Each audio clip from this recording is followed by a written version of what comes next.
Dios es bueno y es un Dios real que actúa y realmente hace cambios extraordinarios en la vida de las personas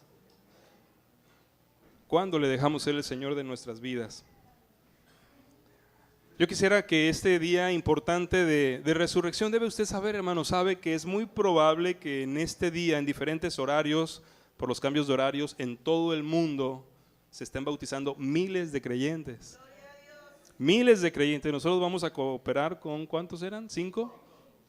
Vamos a cooperar con 5. Ayer se bautizaron 2. Pero en muchas partes, por tradición, porque hermano, el simbolismo del bautismo incluye resurrección. Por tradición, muchos esperamos y animamos a gente que se bautice en ese día. Hoy vamos a bautizar 5 personas y el Señor está siguiendo su plan redentor, pero además en el plan redentor está que la iglesia, los que han creído y son bautizados, se integren y juntos impacten al mundo. Cuando hablamos de la resurrección, hablamos también de la misión de la iglesia, es que el mundo que está muerto resucite por la gloria del Padre. Y una de las preguntas que hacemos cuando bautizamos a alguien es el título que yo le he puesto a esta meditación, a este mensaje. ¿Cuánto tiempo piensa servir al Señor? Hermanos que se van a bautizar, ¿cuánto tiempo piensan servir al Señor? Cuando a usted le preguntaron esta pregunta o una parecida, a ver, ¿a quién le preguntaron una pregunta semejante o esta misma pregunta cuando se bautizó? ¿Y cuál fue su respuesta? Para toda la vida, hasta que me llame a su presencia, por la eternidad, por siempre. No he oído a ninguna persona que se haya bautizado que cuando le pregunten eso diga, cuando venga el primer problema. No he escuchado a ningún candidato al bautismo que cuando ya estando en las aguas le dicen, ¿cuánto tiempo piensa servir al Señor? Dice, pues unos 5 años porque después tengo otros planes. No he oído a nadie decir una respuesta distinta a para siempre, a para toda la vida. Es cierto, hermanos, que de pronto ya encontramos personas que lo han dicho, que claudican, pero hay algo que yo sé que Dios afirma en su palabra y que usted y yo tenemos que creer si somos verdaderamente discípulos de Jesús. Dice la Biblia que la caña cascada no quebrará. ¿Sabe lo que significa eso? Que una caña puede estar completamente doblada, puede estar cascada, es decir, vencida, pero no se rompe. Y dice en el mismo pasaje que el pábilo que humea no apagará. ¿Sabe qué es el pábilo, verdad? Es cuando ya se apagó la vela y que queda una cosita roja en la mechita y que empieza a soltar mucho humo. Ese es el pábilo. Y dice que el pábilo que humea no se apagará. Si algo debemos creer los cristianos es que podemos enfrentar diferentes cosas en la vida, pruebas difíciles, problemas grandes, que nos hacen sentir quebrados, que nos hacen sentir apagados, pero el Señor hace una promesa para los que hemos creído en Él. La caña cascada no quebrará, el pábilo que humea no se apagará. Nada puede derrotar a los hijos de Dios. Nada puede derrotar a los hijos de Dios. Ni ataques humanos, ni ataques espirituales, ni problemas que incluso puedan arrebatar la vida física. Ni siquiera eso es una derrota para los cristianos. Y en un domingo de resurrección, qué importante es que usted y yo podamos darnos cuenta de que es el Señor el que nos permite cumplir la promesa de servirle para toda la vida. Con dedicatoria para los que se van a bautizar. Con dedicatoria para los que no se han bautizado todavía, con dedicatoria para los que ya están bautizados y con dedicatoria para los que ni siquiera han creído en Cristo. Este mensaje es para que tomen una decisión. Señor, quiero suplicarte que tú me uses. Aquí debemos haber corazones que estamos cavilando con respecto al bautismo con muchas ideas. Algunos tal vez tienen miedo, algunos ni siquiera lo han considerado. Otros que ya se han bautizado, Señor, han traicionado su primera fe. Pero en el nombre de Jesús te pido que todos reciban hoy palabra de esperanza, palabra de vida, palabra de resurrección. En el nombre de Jesucristo. Amén. Apocalipsis capítulo 2, quisiera leerle solamente del verso 8 al versículo 11. Si usted puede tenerlo para que usted pueda verlo con su mirada, porque solamente quiero hacer una reflexión sobre estas palabras de estos versículos acerca de la iglesia, una de las 7 iglesias a las que el Señor les dio un mensaje importante en los últimos tiempos. Dice así la Escritura, Apocalipsis 2 del 8 al 11. Y escribe al ángel de la iglesia en Esmirna, el primero y el postrero, el que estuvo muerto y vivió, dice esto: Yo conozco tus obras y tu tribulación y tu pobreza, pero tú eres rico. Y la blasfemia de los que se dicen ser apóstoles y no lo son, sino sinagoga de Satanás. No temas en nada lo que vas a padecer. He aquí, el diablo echará a algunos de ustedes en la cárcel para que sean probados y tendrán tribulación por 10 días. Sé fiel hasta la muerte y yo te daré la corona de la vida. El que tiene oído, oiga lo que el Espíritu dice a las iglesias. El que venciere no sufrirá daño de la segunda muerte. Amado hermano en Cristo Jesús, bautizado o sin bautizar, la primera cosa que yo quiero llamarle, a lo que quiero llamarle la atención es a la persona que nos está dando este mensaje. El Señor se presenta a sí mismo como el primero y el postrero, el que estuvo muerto y vivió, el que resucitó. Estamos hablando de escuchar a aquel que fue el único que pasó por un momento tan difícil, tan doloroso, tan destructivo, que no solamente lo llevó a morir, sino que además a perder todas las fuerzas físicas, a perder toda la salud, a perder toda la energía que como humano tenía, siendo torturado toda una noche, estando crucificado y colgado de una cruz sobre su propio peso, en unos clavos enormes en sus manos y en sus pies. El que estuvo muerto, el que pasó por la parte más dolorosa de un ser humano, pero que dice después, y volvió a vivir, dice esto. Hermano, cuando hablamos de personas que hemos muerto al pecado y nacido de nuevo, tenemos que reconocer que hay un Dios extraordinario que está dándole un mensaje de esperanza y de fortaleza a aquellos que toman la decisión de vivir bajo su sombra. Cuando usted ha creído en Jesucristo, cuando usted lo recibió como Salvador, el Señor le da este mensaje. No podemos pensar que Él no conoce nuestro corazón. No podemos imaginar que Él no conozca y tenga misericordia del dolor que vivimos por la debilidad del pecado o por el sufrimiento de perder a un ser querido. No podemos pensar que no entiende lo que significa ser tentados hasta la muerte. Aunque Él no pecó, dice la Biblia que fue tentado en todo a la semejanza de nosotros. Él conoce y sabe cómo se enfrenta el desánimo. Él conoce y sabe cómo se enfrenta el temor. De pronto, hermanos, queremos imaginarnos a un Cristo que nunca sintió miedo, que nunca sintió temor, que nunca sintió tristeza o desesperación. Pero como humano tuvo que probar todas esas emociones. No se dejó controlar por ninguna de ellas, pero las vivió. Las vivió, hermanos. Cada tentación que usted y yo hemos vivido, Él la ha vivido. Algunos se han atrevido a decir que Jesús no sabe lo que significa sufrir en el matrimonio porque nunca se casó.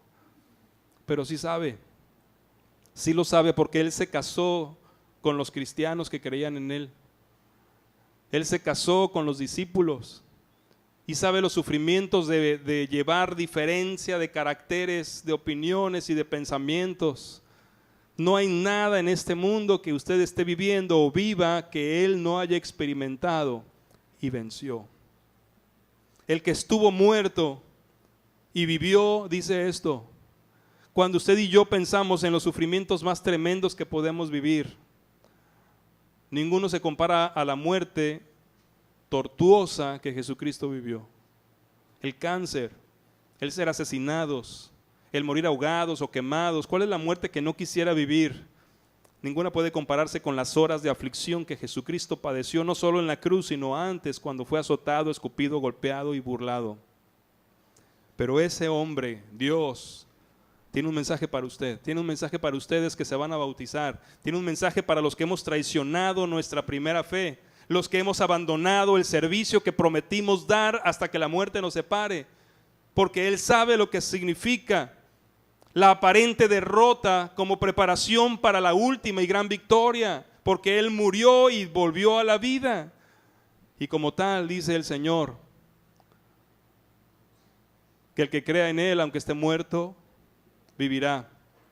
Y luego hace una pregunta: ¿crees esto? ¿Crees esto? ¿Puedes creer que en medio del problema que estás viviendo saldrás victorioso? ¿Puedes creer que en medio de tu sufrimiento saldrás victorioso? ¿Puedes creer que aunque estés muerto vas a vivir? Y eso, hermano, mueve el corazón de una persona para darle crédito a las palabras de alguien que sabe de lo que está hablando. el que estuvo muerto y vivió, dice esto. El Señor está al tanto de tu realidad. Dice en el versículo 9, yo conozco tus obras, yo conozco tu tribulación, yo conozco tu pobreza. El Señor conoce el concepto que tienes de ti mismo. El Señor conoce el concepto que usted tiene de usted mismo. ¿Cómo se ve a sí mismo? Las palabras en paréntesis nos muestran que la visión de Dios es bien diferente de la que tenemos nosotros de nosotros mismos. Nosotros podemos vernos como frustrados, como impotentes, podemos vernos como derrotados, podemos vernos como débiles, podemos vernos como el hazmerreír de los demás y hasta vernos como los más odiados, ¿verdad? Así como el FBI saca los 10 más buscados, si salieran los 10 más odiados apareceríamos en la lista. Pero Dios, el Señor Jesucristo, conoce nuestras vidas, conoce nuestras tribulaciones, conoce nuestras carencias y luego nos dice entre paréntesis, pero estás equivocado. ¿No le parece? Dice, conozco tu pobreza y luego le pone entre paréntesis, pero tú eres rico. Yo conozco la pobreza del concepto que tienes de ti y es bien diferente de la que tengo yo, dice el Señor. Cuando pensamos en las personas que se van a bautizar, hermanos, claro, todos nosotros, incluyendo al pastor, nos encantaría bautizar a puros perfectos, de los que ya nunca pecan, de los que a todos le hablan de Cristo, de los que enfrentan cualquier problema y se mantienen fieles, de los que diezman el 80%. Quisiéramos bautizar a aquellos que pueden enfrentarse a un gobernador y proclamarle de Cristo, de los que se paran en los camiones a decir que Cristo vive. Quisiéramos bautizar a puras personas que aman a sus enemigos, que oran 12 horas diarias. Quisiéramos bautizar a aquellos que pueden predicar, que pueden enseñar, que pueden exhortar, que pueden visitar. Quisiéramos bautizar a gente que ya está lista para declarar que Cristo hace perfecto al ser humano. Pero el Señor está enviándonos a bautizar a las personas que tengan una sola característica, que hayan querido creer. Y en medio de su pobreza que nosotros vemos, en medio de su inmadurez o del poco conocimiento bíblico, en medio de sus imposibilidades para deshacerse de algunos pecados que ya saben que son pecados y que están trabajando, pero que aún siguen derrotándose o cayendo en ellos, nos olvidamos que Dios los ve de una forma que nosotros no los vemos. Cuando ellos se ven pobres o nosotros los vemos pobres, el Señor nos dice entre paréntesis, pero no lo son. Son todo lo contrario. Nosotros no podemos imaginarnos que de estos 5 que pasaron aquí, el pequeño José Manuel se convierta en pastor de una iglesia. Hasta él va a hacer cara de perplejo, ¿verdad? Como decíamos en la mañana, pastor yo, pastor. A Gaby podemos imaginarla como la directora de la escuela de la primera iglesia bautista que no cobra porque no es un colegio, es una escuela. Ella es la directora, wow. A la hermana Blanquita como no la maestra de los adultos mayores, sino como la maestra de los adultos, dándoles clase. Podemos imaginarnos a Erubey dándole clase a los nuevos creyentes. Podemos imaginarnos a Rosy siendo la encargada del ministerio infantil de la iglesia en formación que tendremos en Loreto. Y tal vez ellos mismos se están descalificando.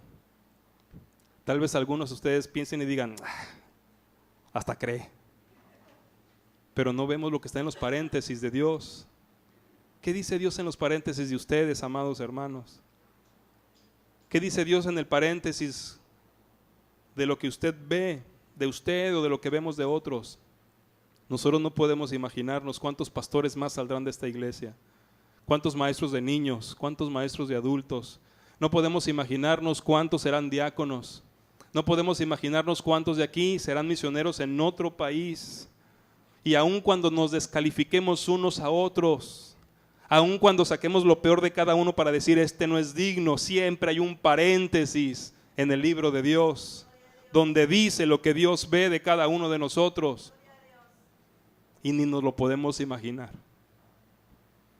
Ahí entre los paréntesis de mi vida decía pastor, porque Dios vio lo que nadie más había podido ver. ¿Qué dicen sus paréntesis? No trate de adivinarlo. Esta mañana lo más importante es asegurarse Es creer que en su vida, en la descripción de lo que usted tiene de usted mismo o lo que otros tienen de usted mismo, hay un paréntesis de algo que solo Dios ve, algo que solo Dios sabe y que esa es su realidad y que esa es su identidad. Y cuando usted la crea, entonces se dará cuenta que el Señor jamás se equivocó cuando le llamó y le dijo, sígueme. Cuando le dijo, bautízate. Y cuando le siguió diciendo, obedece todo lo que te voy mostrando que es mi voluntad. Si usted ya es un bautizado y ahorita se ha convertido en un no activo, si su vida no es de un siervo, y como decía ahorita en el desayuno, los que no van a servir que se sienten, y dice un hermano, los que no sirven que se sienten, y todos los que estaban sentados no sirven, nos sirven los platos. Pero de pronto pensamos que nosotros no estamos sirviendo. Usted tal vez tenga años sin servir a Dios, y usted tal vez ya siente que tiene esa etiqueta con un post-it que dice, inútil a la patria del Señor, ¿verdad?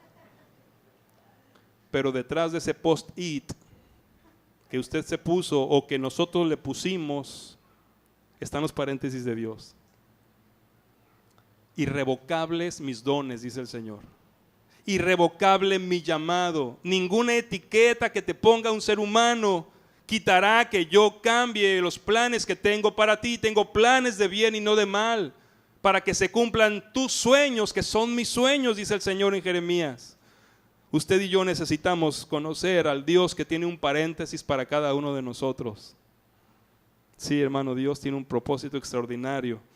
Él está al tanto de tu realidad. Pero déjeme decirle, hermano, amigo, primo y tocayo, si está entre nosotros también, que no significa que todos tenemos un final feliz. Dice en el mismo versículo 9, yo conozco la blasfemia de los que se dicen ser judíos y no lo son, sino sinagoga de Satanás. Tenemos que hacer hincapié en los últimos tiempos que vivimos, donde se levantarán falsos profetas, donde se levantarán falsos cristianos. Tenemos que hacer hincapié, pero yo debo decirle también a usted que en esta mañana está aquí y que usted no pertenece al Señor y que rechaza al Señor y que se niega a rendirse a los pies del Señor, que Dios también le conoce. Dios le conoce y dice la palabra de Dios de una manera muy tajante que Dios no dará por inocente al culpable. Así que nos puede engañar a todos los demás. Hermanos, no pasa nada si bautizamos a algunos que no son cristianos. No nos pasa nada a nosotros. Qué triste, ¿verdad? Y luego esa iglesia bautizan a los que no son salvos. Si nos están engañando, no es nuestro problema. Tendremos que enfrentarlo cuando salga a relucir su carnalidad, pero mientras la gente siga diciendo que cree, nosotros tenemos que seguir bautizando. Así que, hermano, también para usted hay un paréntesis. Dios tiene un propósito, pero si usted rechaza definitivamente al Señor, usted no permanecerá para siempre, ni sus obras permanecerán para siempre, porque vendrá el fuego de Dios y consumirá todo lo que no es oro, plata o piedras preciosas. Y sufrirá pérdida. Pero gloria a Dios por aquellos que son salvos. A Dios no lo podemos engañar. Hay que bautizar a los que dicen que creen. Hay que bautizar a los que dan testimonio de haber creído. Y si nos equivocamos en el camino, Dios no se equivocó. Dios tiene propósito. Quiero terminar con el versículo 10 porque me parece que es las palabras donde usted y yo debemos recibir del Señor el ánimo que necesitamos. Y qué curioso que para darnos ánimo nos dice, no temas en nada lo que vas a padecer. Ay, Señor. No pudiera ser como en las historias de los cuentos de hadas, donde todos vivimos felices para siempre, cuando creímos en Jesús. Sí se puede ser, si nos morimos a los 2 segundos, ¿verdad? Pero si no, el Señor está diciéndonos, eres un seguidor de Jesús. Has tomado una determinación. Vas a ser fiel hasta la muerte. ¿Cuánto tiempo piensas servir al Señor? Hasta el final. Y el Señor te dice, no tengas miedo entonces, porque habrás de sufrir. Sí, amado hermano, el Señor jamás ha ocultado esa parte. Tal vez algunos maestros, tal vez algunos predicadores ocultan esa parte, pero el Señor jamás lo ocultó. El Señor dijo, en el mundo tendrán aflicción. Y los discípulos ahí reunidos, hermanos, seguramente se asustaron y dijeron, Señor, ¿cómo se te ocurre decir esto? Hay 3,000 nuevos de visita en esta reunión. En el mundo tendrán aflicción, pero confíen, yo he vencido al mundo. Primera de Pedro, el apóstol Pedro, que escuchó una y otra vez el sufrimiento que tendría que padecer, nos dice allá en su carta, en el capítulo 5, en la primera carta del apóstol Pedro: después que hayan padecido un poco de tiempo, él mismo los afirme, los perfeccione, los fortalezca y los establezca. Y luego todavía nos quiere animar diciendo: consideren que el sufrimiento que están viviendo, también otros hermanos suyos lo están sufriendo en todo el mundo. Y nosotros diríamos: sí, qué consuelo, ¿verdad? El sufrimiento, hermano, es la cruz del cristiano. Cuando Jesús llamó a sus discípulos, les dijo: tomen su cruz. No se lo dijo a usted. Si no se lo dijo, no sé quién le llamó, pero no fue Jesús. Porque Jesús les dice: toma tu cruz y sígueme. El sufrimiento estará ligado a la vida del cristiano. ¿Por qué? Podemos preguntárnoslo, podemos preguntárselo. Hermanos que se van a bautizar, espero que no salgan corriendo a sus casas después del culto. Pero habrán de sufrir. Pero es por el Señor. Creo que vale la pena. Creo que nos hace de alguna manera partícipes de su sufrimiento. El apóstol Pedro también dijo en el capítulo 2 de su primera carta: no se sorprendan del fuego de prueba que les ha sobrevenido como si alguna cosa extraña les aconteciera, sino gócense de ser participantes de los padecimientos de Cristo. Suena un poco ilógico, hermanos, pero cuando amamos al Señor y cuando entendemos que su llamado y su misión en la tierra es para eso, en verdad que hay un sufrimiento envuelto en cáscara de gozo. Nunca ha vivido ese sufrimiento. En cáscara de gozo. Se vale llorar con el micrófono. Y se vale llorar sin el micrófono. Se vale llorar en la obra. Se vale llorar por las traiciones. Se vale llorar por las muertes de los seres amados. Se vale llorar por las metas no alcanzadas. Se vale sufrir cuando estamos siendo probados. Lo que no se vale es dejar al Señor, porque Él nos promete la victoria al final del camino. Así que, amados hermanos, no teman en nada lo que van a padecer. He aquí el diablo que actúa echará a algunos de nosotros en la cárcel. ¿Alguien quiere levantar la mano? Hermano Moy, ¿ya está listo?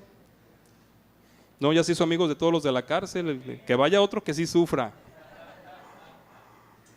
El diablo, hermanos, hará de las suyas en algunos de nosotros. Sí, a algunos les afectará directamente. Pero dice el Señor: sé fiel hasta la muerte y yo te daré la corona de la vida. Cada lágrima que derrames por la causa de Jesús recibirá recompensa. Porque así como la resurrección de Jesucristo no hace en vano nuestra fe, ni hace en vano nuestra predicación. También 1 Corintios 15 al final dice que la resurrección de Jesús impide que todo nuestro trabajo en el Señor haya sido en vano. No será en vano. Cada lágrima, cada dolor, cada momento donde fuiste traicionado, no reconocido, donde no entendieron tus intenciones, el Señor lo está valorando. Porque estás construyendo una corona con tu sufrimiento. Vale la pena sufrir por Cristo. Ven y éntrale al sufrimiento. Aquí donde está el reino. Aquí donde está la batalla. Aquí donde Satanás está atacando. No te quedes afuera.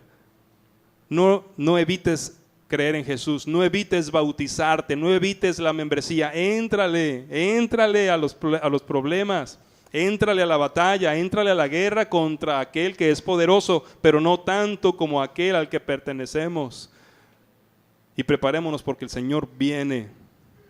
Cristo vive y por lo tanto vuelve por nosotros. Sé fiel hasta la muerte y yo te daré la corona de la vida. ¿Cuánto tiempo piensas servir al Señor? ¿Podemos ir uno por uno preguntándoles? No cuánto tiempo piensas seguir en la iglesia o cuánto tiempo piensas seguir aquí batallando, sino servir al Señor, ser útil a Él, trabajar con Él y trabajar para Él. ¿Cuánto tiempo piensas seguir diciéndole al Señor sí a todo lo que te pida? ¿Cuánto tiempo más? Y podemos orar para que venga una gran ola y nos bautice a todos de un jalón.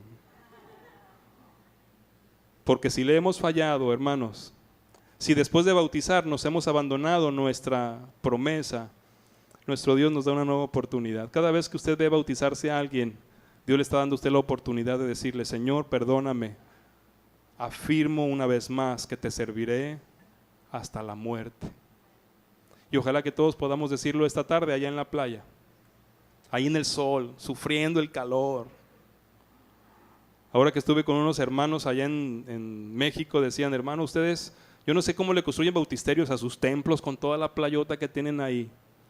Nos pasaron unas fotos de unos bautismos que hubo por allá en China.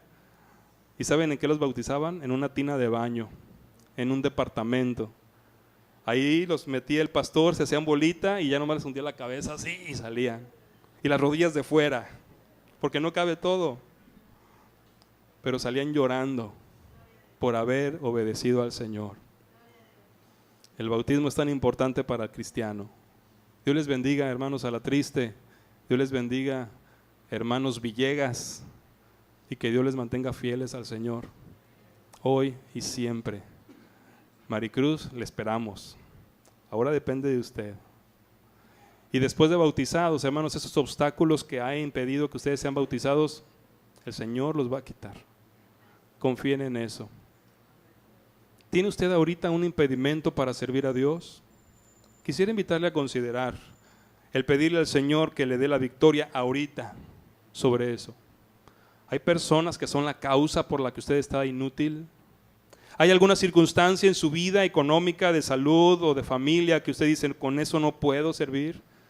¿Hay algo que a usted realmente le está impidiendo? En el nombre de Jesucristo quiero pedirle que usted lo ofrezca en sacrificio hoy ante la tumba vacía de un Cristo resucitado, y que lo deje ahí en esa tumba. Porque ninguna causa, ninguna persona, ninguna situación puede ser más poderosa que la resurrección de Jesús como para hacerle inútil al servicio del Señor. Hoy tome esa decisión. Deshágase de eso. Voy a orar, hermano. Yo quiero pedirle, yo sé que estamos ahorita muy embarrados hasta adelante, pero se pueden venir aquí de arriba conmigo, porque tal vez usted pueda pensar que es tan difícil quitar eso que ha sido su obstáculo, pero yo le aseguro que si pasa, más de 2 vamos a orar por usted. Y si más de 2 oramos, el Señor da una promesa. Así que quiero invitarle, mientras oro voy a hacer una primera oración para que pase, y después vamos a orar por los que están aquí al frente. Si usted ha estado luchando, si usted ya quiere dejar la inutilidad, si usted quiere dejar esa situación de inactividad, si usted quiere quitar el obstáculo en su mente, en su cuerpo o en su situación, venga aquí. Si el Señor pudo quitar la piedra de la tumba, podrá quitar su situación. Padre, quiero pedirte en el nombre de Cristo que tu Espíritu Santo esté tocando a esta iglesia, esté envolviendo a cada creyente. Y Dios, sí, Señor, habemos bastantes que no estamos siendo útiles en tus manos. Pero en esta mañana de resurrección nos damos cuenta que resurrección es darle vida a aquello que lo perdió. Mi servicio ha perdido vida delante de ti, Jesús, pero tú eres la resurrección y la vida. Tú puedes darle vida a mi corazón, darle vida al don que me has dado, puedes darle vida al ministerio que me has encargado. Quiero pedirte, Dios, en esta mañana, devuélveme esa vida que he perdido. Aviva mi corazón, aviva mi relación contigo, aviva el ministerio que has puesto en mis manos. Señor, quiero suplicarte, lo he intentado, lo he buscado y he fracasado. Pero si tú pudiste levantarte de los muertos y el Padre tiene el poder para hacerlo, yo quiero que lo hagas conmigo, Señor, en este hermoso día de fiesta y celebración. Señor, toca mi vida. Siga orando, hermano, que está aquí al frente. Y yo quiero pedirle que no venga con un costal lleno de cosas. Quisiera que abriera el costal y le dijera al Señor: esto ha estorbado, Señor. Esta persona, estas personas, esta enfermedad, este trabajo, este matrimonio, estos hijos o estos padres, ¿qué es? Hermano, en el nombre de Jesús, si es un miedo, si es un pecado muy suyo también, si es un hábito que no ha podido abandonar, mire, el Señor tiene el poder para darle vida a lo que ha muerto. Quiero decirle que usted tiene que pedirle al Señor perdón. Primero, perdón por haber permitido ese obstáculo, pero enseguida, así como una ofrenda, ofrézcala en holocausto, quémela delante del Señor. Padre, no quiero salirme con este obstáculo. No quiero usarlo como razón, pretexto. No quiero más verme ahí sentado sin que mi vida refleje la poderosa resurrección de Jesús. Aquí estoy, Señor, rendido a tus pies. Me humillo delante de ti. Te entrego, Señor, esta carga, este peso, este pecado que ha sido un asedio para mi espalda, que me ha impedido correr, que me ha impedido testificar, que me ha impedido servir. Y te pido perdón, Señor, porque yo lo permití, yo lo acumulé, yo le di importancia. Pero esta mañana, Señor, creo que tú puedes cambiarlo. Creo que tú puedes quitarlo de mí. Creo, Señor, y saldré de este lugar viendo a aquel que consumó mi eterna salvación en la cruz y en la tumba. Padre, toma mi vida. Nuevamente pon tu ministerio en mis manos. Nuevamente aviva los dones que me diste desde el principio. Nuevamente enciende mi amor por ti, por tu obra, por tu iglesia y por las almas perdidas que tanto amas. Señor, despierta a mi amada iglesia. Señor, que esto que estás poniendo en mi corazón se lo pongas en el corazón a los que no han entendido y reconocido su necesidad de ti. De manera especial oramos por los que van a bautizarse, que sepan caminar por este valle confiando en tu palabra. En el nombre de Jesús, amén. Cristo vive, hermanos. Y si Cristo vive, tiene poder para resolver, solucionar y quitar aquello que ha sido un obstáculo para usted. ¿Cantamos algo más?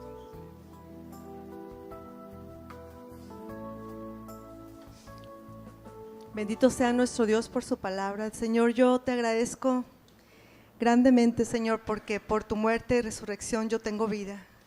Y quiero cantarte, Señor, quiero cantarte este placer que es que tú seas real en mí, este placer que es cada día conocer que tú eres el mismo Dios. Bendito seas hoy y siempre. Amén.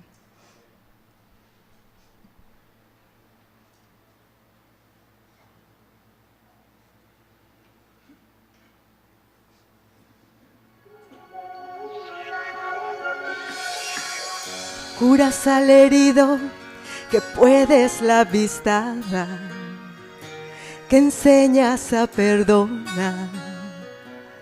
He oído eso y más, que ayudas al caído y palabras de fe le das, que en ti se encuentra la paz. Esos rumores he escuchado ya, y hoy aquí me ves, después de tanto buscar te encontré. Y al postrarme a tus pies, confirmé lo que de ti escuché. Ese tal Dios que transforma las vidas y que da la salida cuando oras con fe. Ese tal Dios que rompe las cadenas y el corazón llena si lo abres a Él. Ese que dice que no ha cambiado y que hace milagros más grandes que ayer. Es al que quiero con todo adorarle y más que honrarle.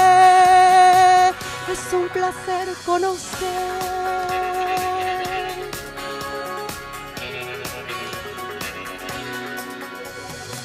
Que brindas esperanza y las lágrimas cambias por una sonrisa y más. Leí eso en algún lugar. Que calmas la tormenta y que divides el mar. Creí que me contaron de más, pero hoy veo que es realidad. Y hoy aquí me ves, después de tanto buscar te encontré. Y al postrarme a tus pies, confirmé lo que de ti escuché. Ese tal Dios que transforma las vidas y que da la salida cuando oras con fe. Ese tal Dios que rompe las cadenas y el corazón llena si lo abres a Él. Ese que dice que no ha cambiado y que hace milagros más grandes que ayer.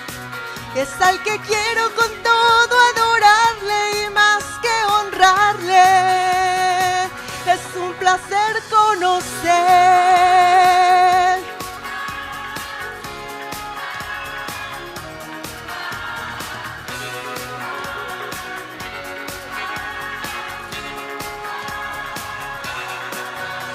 Tal Dios que transforma las vidas y que da la salida cuando oras con fe.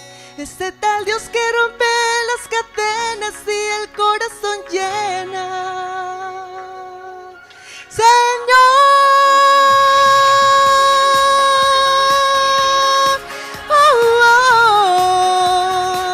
cuando oras con fe.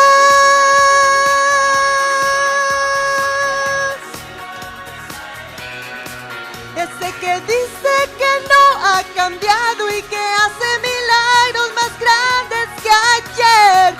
Es al que quiero con todo adorarle y más que honrarle. Es un placer conocer.